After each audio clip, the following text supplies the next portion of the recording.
Ok, dân ngày nay dânរៀនខុសពីរាល់ដងមករៀន Python វិញអូខេតោះអញ្ចឹង basically Python វាជា programming language វាខុសពីយើងរៀនជា web HTML CSS អាហ្នឹងវាមិនមែនជា language ទេអូខេ programming language គឺជា program មួយក្នុងការដែលវាមានតួនាទីនៅក្នុងការបង្កើតទៅជា ប្រភេទជា application ដែលដំណើរការហើយវាមិនមែនជាគេហៅថាប្រើប្រាស់នៅភាសាណាមួយដែលគិតថាមកដូចជា web ដូចយើងដែលយើងស្គាល់ទេណាអញ្ចឹង Python វាជាភាសាមួយ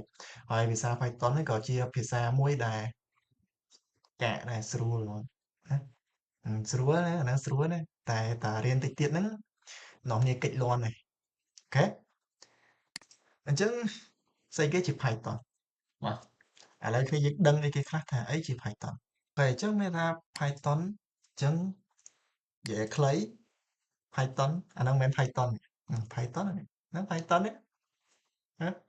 Python ណាហ្នឹង this is Python នេះអាហ្នឹង Python ពស់ខ្ពស់ណាមែនពស់ទេណាអញ្ចឹងវាគឺជា world fastest growing programming language មួយណាវាជា program វាស្រដៀងទៅវាលក្ខណៈថាវាជា programming basic ដែលវានៅអមជាមួយនឹង C++ ណាអញ្ចឹងពីរហ្នឹងគឺជាសិតតែ basic ឯងអញ្ចឹងឥឡូវយើងមកឲ្យស្គាល់ថាតើអឺ Pro Python ហ្នឹងគេភាគច្រើនគេប្រើនៅក្នុងវិស័យនេះខ្លះទីមួយទៅលើ software engineering អញ្ចឹង software engineering ក៏គេប្រើដែរណាឧទាហរណ៍អ្នកខ្លះទៅប្រើសម្រាប់អភិវឌ្ឍទៅលើapplication ឬក៏ application មានទាំង desktop មានទាំង mobile តែ mobile នេះកម្រមានវាអត់មានណាគេប្រើ Python ទេហើយ web មួយទៀតណា web ក៏គេប្រើដែរអាហ្នឹងបន្ទាប់មកគេទៀតក្នុងគណិតទាំង Python គេប្រើនៅក្នុងគណិតក្នុងការស្រាវជ្រាវគណិតអីចឹងទៅដឹងមានហើយតិចទៀតរៀននឹងប៉ះហើយថាដល់មានគណិតក្នុងហ្នឹងហើយបន្ទាប់មកទៅលើ data analytics ណា Python គឺជាភាសាមួយដែលស្រួលនៅក្នុងការយើងយកវាមកបំបែកដើម្បីយកមករៀបចំ data ដើម្បី analyze data អញ្ចឹងទៅដូចយើងឃើញ data science គេធ្វើអីចឹងទៅគេវិភាគទិន្នន័យឲ្យដឹងថាទិន្នន័យហ្នឹងវាសុក្រិតឬក៏មិនសុក្រិតអីចឹងទៅបន្ទាប់មកទៀតបន្ទាប់មកតកតងជាមួយនឹង scientist ទៅលើក្រុមហ៊ុន Science ដែលគេប្រើអញ្ចឹងក្រុមហ៊ុនគេនៅតែប្រើនឹងសុំក្រុមហ៊ុន Scientist មួយហ្នឹងតែទីពីរទៅលើ accountant អ្នកលេង account អ្នកគិតលុយចាំអខ្ជិលចុចកាសូហើយចុចមួយអូដៃងាប់តមកអញ្ចឹង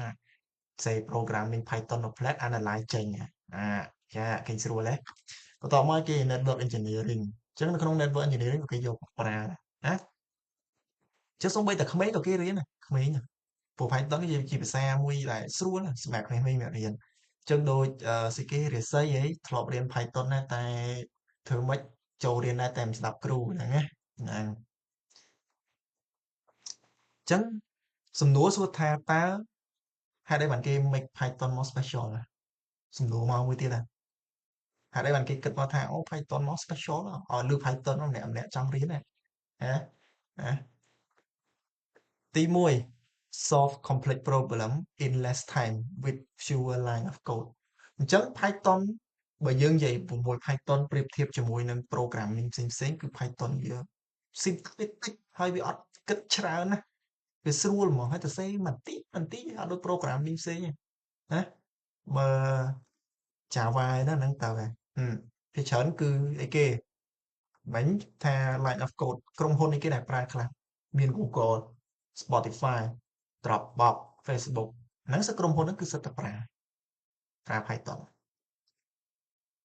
ឥឡូវយើងមកមើលថា Hello World ឧទាហរណ៍បើយើងចង់សរសេរតែពាក្យ Hello World ប៉ុណ្ណឹងយើងមើលចឹងថាឥឡូវនៅក្នុង Hello World ពាក្យថា Hello World មួយនៅក្នុងភាសា Python យើងចង់ define ថា3ពាក្យនេះតើយើងប្រៀបធៀបរវាង Python ជាមួយនឹង programming ផ្សេងៗវាមិនទី1ទៅលើ C# ណែយើងគ្រាន់តែ define វាប្រើ str substring 0ដល់3ព្រោះដោយសារគេនៅក្នុងអឺគេហៅថានៅក្នុង programming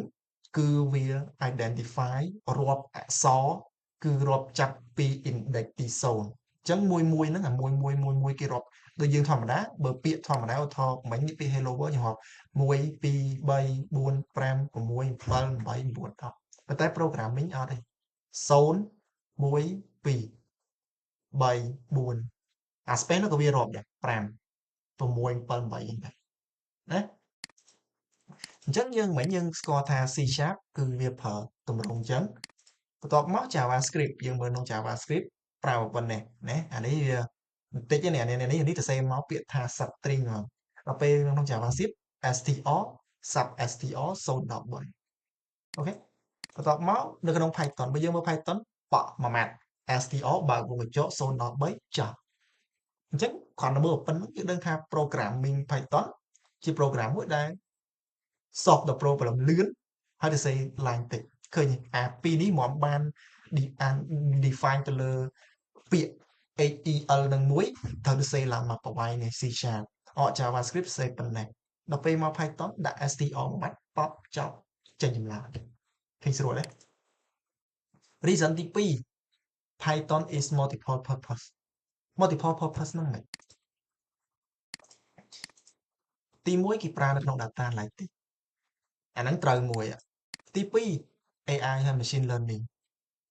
ត្រូវមួយទៀតអាហ្នឹងទី3 automation 3បន្ទាប់មកគេ web app mobile app desktop app testing hacking អញ្ចឹងអាហ្នឹងគេហៅ multiple purpose មានថាក្នុងវិស័យស្អីក៏ដោយ major អីក៏ដោយឬក៏មុខងារអីក៏ដោយ Python គេរើសណាតែ web app អាហ្នឹងសម្រាប់ Python គេប្រើពីច្រើនទៅលើ back end ណាអាហ្នឹងណាប្រើហ្នឹងអញ្ចឹង reason ទៀតវាមានច្រើនទៀតមិនមែនតែប៉ុណ្្នឹងទេទី1ចឹងថាវាយ៉ាងមិញអាច identify បានពីររៀបរាប់ទូមែនបានពីរហើយ reason វាមានតទៀតវាមានអីគេទៀតដូច high level ទី2 huge community ធំ community វា cross platform តមក large ecosystem អញ្ចឹង reason នឹងទៀតហ្នឹង4នឹងទៀតហ្នឹងវាធ្វើឲ្យ Python ជា programming មួយដែលគេ popular special ណាអូខេអញ្ចឹងឥឡូវយើងមកមើល version នៅក្នុង Python វាមាន version 2គេហៅថា Python 2 ឬក៏ Python 3 Python 2 នោះមិន Python 2គឺវាពីច្រើនគឺប្រើសម្រាប់ legacy ណាវាពីច្រើន legacy នៅឆ្នាំ2020អាហ្នឹងគេប្រើហើយ Python 3គឺ future អាមួយប្រើ legacy ប្រៀបធៀបដូចជាថាវាអភិវឌ្ឍត្រឹមជំនាន់ណាមួយជំនាន់អញ្ចឹងទៅដល់ពេល Python 3គឺវាអស់បន្លាយវែងរហូតដល់ future អញ្ចឹងទៅណាអញ្ចឹងដល់ម៉ោងហើយដល់ម៉ោងណា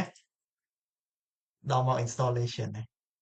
អញ្ចឹងឥឡូវតមកដល់វគ្គទី2 installation Python អញ្ចឹងទី1 install Python គឺទៅ website នេះមកចូល website ចាំតិចទៅធម្មតាមកពាក្យថា Python ក៏បាន search Python នេះ Python download មកហើយចូលនេះ python.org នៅមុខគេហ្នឹងអញ្ចឹងបន្ទាប់ពីចូលមកដល់ហ្នឹងហើយចូលទៅកន្លែង download ណាអញ្ចឹងយើងមើល version ណាចុងក្រោយគេបង្អស់អញ្ចឹង version ចុងក្រោយនេះទាំងអស់version 3.16 ណាអាហ្នឹងពុក plan នេះដូចជា download បាន16ហ្នឹង I think ដូចជានៅអត់ទាន់នៅយើងអាចនៅប្រើ13ឬក៏16 let's see 16យ៉ា16វាកំពុងនេះវាកំពុង plan អត់ទាន់ចេញអញ្ចឹងយើងអាច download version 14បានអញ្ចឹងចូលមកដល់ហ្នឹងមកហើយបន្ទាប់មកយើងរើស device របស់យើងមកអញ្ចឹង device យើង Windows យើង down Windows ណាគេប្រើ Mac down Mac ទៅអញ្ចឹងយើងចុច click មក download មកអូខេអញ្ចឹងវាមិនចេញមក A24 នេះអញ្ចឹងដល់ពេលយើងចូលមកដល់ហ្នឹងហើយយើងចុចនេះមកចុចមក download មកអញ្ចឹង installation អាលើមកហើយអានេះadd វា to path ហ្នឹងអូខេអញ្ចឹងយើងចុច yes វិញមក admin នេះ file ដោយសារបងវាមានហើយមួយអញ្ចឹងវានឹង file ហើយ ចឹងបើគ្នាយើងប្រហែលអត់ fail ទេអីទេស្ទឹងទុកពេលឲ្យគ្នាយើង download អូខេអញ្ចឹងគ្នាយើងអាច install បែបចេះបានមួយទៀតគឺ run as administration คลิกវាមកហើយ right click លើវាមកហើយ run as administration ហើយយើងចុច yes មកបន្ទាប់មកចុច add to path Python ហើយចុច install ណាអញ្ចឹងវានឹងដំណើរការធម្មតាព្រោះដោយសារមុនហ្នឹងពេលយើង install នៅពួកយើង run ជា user យើងមិនមែន run ជា admin អញ្ចឹងវាអាចនឹងមាន configuration fail បន្តិចបន្តួចអញ្ចឹង run as admin ទៅដែរអូខេដែលចាំ flat ទៅពេលអញ្ចឹងពេលវាចេញមកអញ្ចឹងគឺយើង disable path បន្តិចមកយ៉ាតែប៉ុណ្្នឹងទៅវាដែរហើយបើសិនយ៉ាអញ្ចឹងដល់ពេលយើង confirm ពេលយើងចង់ confirm គឺយើងអាចចូលមកយ៉ា CMD គឺយើងអាចប្រើ CMD មកបន្ទាប់មកយើងដាក់ថាចេះថា Python ចូលទៅ Python version អញ្ចឹងវានឹងចេញ version ឲ្យគ្នាយើងហើយវានឹង text នេះ 3.14 អញ្ចឹងមានថាពេលវាចេញមកឆ្លើយមកអញ្ចឹងមានន័យថាគឺវា detect ហើយជា detect ថា installation នៅក្នុង device របស់យើង basically បើគ្នាយើងអ្នកដែលនៅក្នុង online បើពេលឃើញអាហ្នឹងពីច្រើនគឺយើងនៅបើដូចបងមិញបងអត់ទាន់ចេញវានេះទេដូចជាវាពុំងារអញ្ចឹងពេលយើង disable អានេះហើយវានឹងមាន modify setup ចឹងមួយទៀតអញ្ចឹងគ្នាយើងចុចលើ modify ហើយបន្ទាប់មកវានឹងចេញអានេះ document feature ហ្នឹង select យករហូតដល់ py តមកចុច next មកហើយដូច Paris ដល់ពេលមកដល់អញ្ចឹងទៅដល់ពេលមកដល់នេះយើងคลิกតែ3លើនេះទៅហើយ install ទៅចប់ហើយតមកអឺនេះទៅcheck នៅក្នុង terminal មកយើងរក CMD មកហើយ check មកថា Python dash version ឃើញបើចេញមកមាន detect អញ្ចឹងមានន័យថា Python install ហើយអញ្ចឹងបន្ទាប់ពី download ហើយតទៅមុខទៀតជ្រើសរើស code editor អញ្ចឹងមានថាមានតែ Python ធម្មតាត្រូវការ code editor អូខេអញ្ចឹង code editor ដែលបង recommend ទី1មាន VS Code ទី2មាន PyCharm អញ្ចឹង PyCharm យើងអាច download free version បានឬក៏យើងចង់ download នៅក្នុង student package ក៏បានដែរយើងអាច install អាហ្នឹងបានណាឈប់ let បង show សិនអញ្ចឹងមានថាបើគ្នាយើងចង់ប្រើPyCharm ក៏បានចង់ប្រើ VS Code ក៏បានដែរស្អីគ្នាយើងអញ្ចឹងមានថាយើងចូល ចូល PyCharm ជាមកហើយយើងពេលចូលមកឥឡូវនេះចូលឥឡូវហ្នឹងមកហើយបន្ទាប់មកគ្នាយើងអាចchoose education ហើយគ្នាយើងអាចថានេះ free license for student ក៏បានពេលយើងคลิกមកអញ្ចឹងទៅយើង request ពេលយើង request ហើយនេះពេលយើង request ប្រើ university email ណា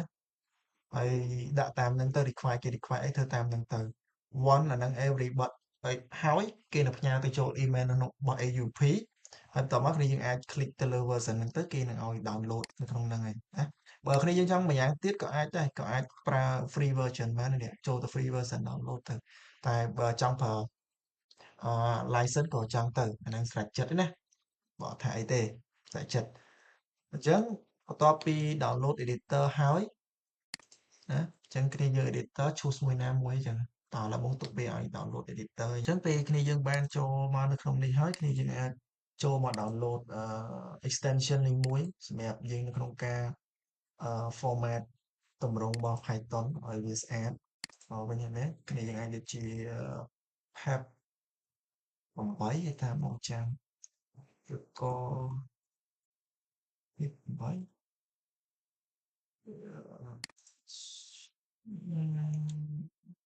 8 actually extension ហ្នឹងគឺវាមកអូតូហើយតែស៊ីវាមកអូតូយ៉ាវា already មកអូតូសម្រាប់គ្នាយើងដែលប្រើ VS Code កុំភ្លេច down extension មកវាត្រូវការ extension ដើម្បីវា compile ចេញចឹងគ្នាយើងអាចចូលមកចឹងគ្នាយើងអាចយកពាក្យថាសរសេរពាក្យថា Python ណាចឹងដើម្បីឲ្យវានេះដើម្បីវា detect ព្រោះដោយសារ SIN នៅក្នុង VS Code គឺវាជា global មួយនៅក្នុងការrun ឬក៏អីចឹងគឺយើងត្រូវ install ហ្នឹងណាអញ្ចឹង install ហ្នឹងទៅហើយមួយទៀតនៅក្នុងនេះអាចជាមាន pep 8អត់ទេយ៉ាអានេះវាមាន Python formatter អាហ្នឹងសម្រាប់គ្នាយើងដែលយើងចង់បាន format ស្អាតអីចឹងទៅនៅក្នុង PyCharm បងគិតថាប្រហែលមានដូចគ្នាទៅលើអាហ្នឹង let's see first ទៅនឹង plugin យើងអានេះ editor ទេយើងយក plugin នេះដាក់ថា Python format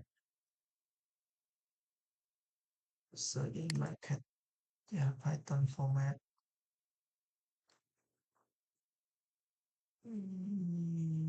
Python format ដូចជា I think នៅក្នុង PyCharm វាមកជា default ដល់ពេលអញ្ចឹងទៅមកគិតថាប្រហែលវាអត់មានទេអាហ្នឹងទាំងពីរទាំង tab 8វាទៀតដូចជាអត់មានព្រោះអានេះវាជានេះព្រោះវាមកអូតូព្រោះអានេះវាជា global ហ្មងលក្ខណៈថាវាជា main របស់ Python វាជា code editor របស់ Python ហ្មងអញ្ចឹងយើងមិនបាច់ខ្វល់អីទេតែបើចូល VS Code យើងត្រូវការ down extension មិញតែបងប្រាប់ហ្នឹងអាហ្នឹងគឺតែយើងត្រូវ down អញ្ចឹង basically គឺយើងរៀនបានត្រឹមប៉ុណ្្នឹងសិនឲ្យដល់ត្រឹម download អញ្ចឹងសម្រាប់អ្នកដែលនៅខាងក្នុងonline ដែលមើលវីដេអូនេះអញ្ចឹងកុំភ្លេច download ឲ្យហើយអញ្ចឹងពេលយើង download ហើយចាំពេលថ្ងៃស្អែកពេលយើងជួបគ្នាយើងនឹងតមេរៀនតទៀតដើម្បីឲ្យស្គាល់ថា first programming Python មិនអូខេ